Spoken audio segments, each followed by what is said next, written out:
प्रस्तुत है हरियाणा राज्य की साप्ताहिक समाचार समीक्षा।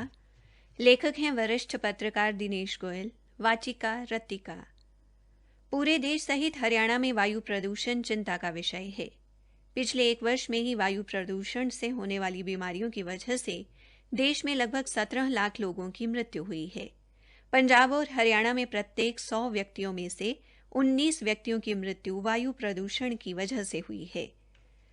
वायु प्रदूषण को रोकने का एकमात्र उपाय प्रदूषण फैलाने वाले औद्योगिक इकाइयों को प्रदूषण मुक्त कर बड़े स्तर पर पेड़ लगाना है।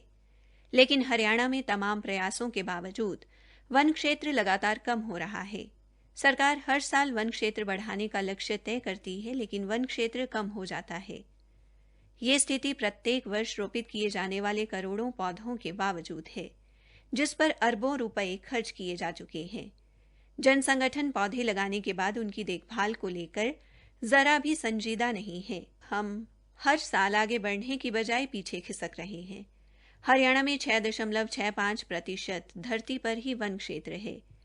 2 दशक पहले तक ये 10% हुआ करता था, जो लगातार कम हो रहा है। सरकार वन क्षेत्र घटने को विकास और तरक्की के पहिए से जोड़कर पेश कर सकती है, लेकिन जितना जरूरी विकास है उससे कहीं अधिक स्वास्थ्य जरूरी है। परंतु स्वास्थ्य की बिल्कुल भी चिंता नहीं हो रही। हरियाणा सरकार ने वन विभाग द्वारा प्रदेश में वन क्षेत्र को 7 से 20% तक बढ़ाने का लक्ष्य निर्धारित किया है, जिसके तहत इस वर्ष लगभग 1 करोड़ 25 लाख पौधे लगाए जाएंगे। हरियाणा के वन एवं पर्यावरण मंत्री कंवरपाल ने बताया कि इस बार राज्य सरकार कीमती पौधे लगाने की अपेक्षा हरियाली बनाए रखने वाले पौधों को प्राथमिकता दे रही है। पर्यावरण संरक्षण के लिए पेड़ पौधों के अलावा वन्य जीव व पक्षियों का सुरक्षित होना भी जरूरी है। उन्होंने कहा कि राज्य सरकार गांवों की पंचायती जमीन पर मॉडल के तौर पर बाग लगाएगी। अगर ये प्रयास सफल रहा तो बाद में इसको पूरे प्रदेश में लागू किया जाएगा। इससे जहां पंचायतों को अच्छी आमदनी होगी, वहीं बाग के पेड़ 50 वर्ष तक क्षेत्र को हरा भरा रखकर पर्यावरण को शुद्ध रखने में सहयोग करेंगे। राज्य में धान की कटाई के समय पराली को आग लगाने के बाद वायु प्रदूषण बहुत अधिक बढ़कर खतरनाक स्तर पर पहुंच जाता है।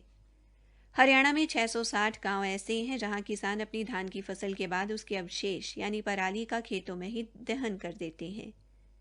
ऐसे किसान सरकार की सख्ती और जागरूकता अभियानों की भी परवाह नहीं करते और पराली को खेतों में ही जलाकर आबो हवा को बिगाड़ते रहते हैं, जिससे राज्य के कई शहरों का वायु गुणवत्ता सूचकांक 400 के पार चला जाता है, जिस कारण उस समय लोगों को सांस लेने में भी मुश्किल होती है।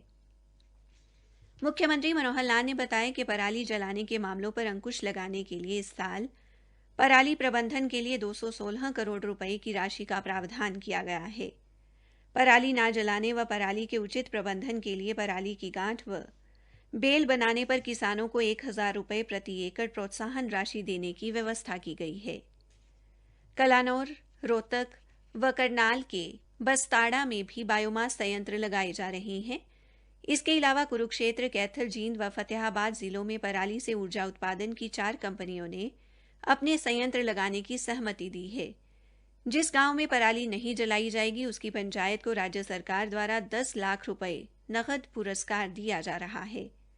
कुल मिलाकर सरकार द्वारा किए जा रहे प्रयासों को अगर लोगों का साथ मिले तो समस्या का समाधान निश्चित हो सकेगा। इसी के साथ समाचार समीक्षा समाप्त हुई।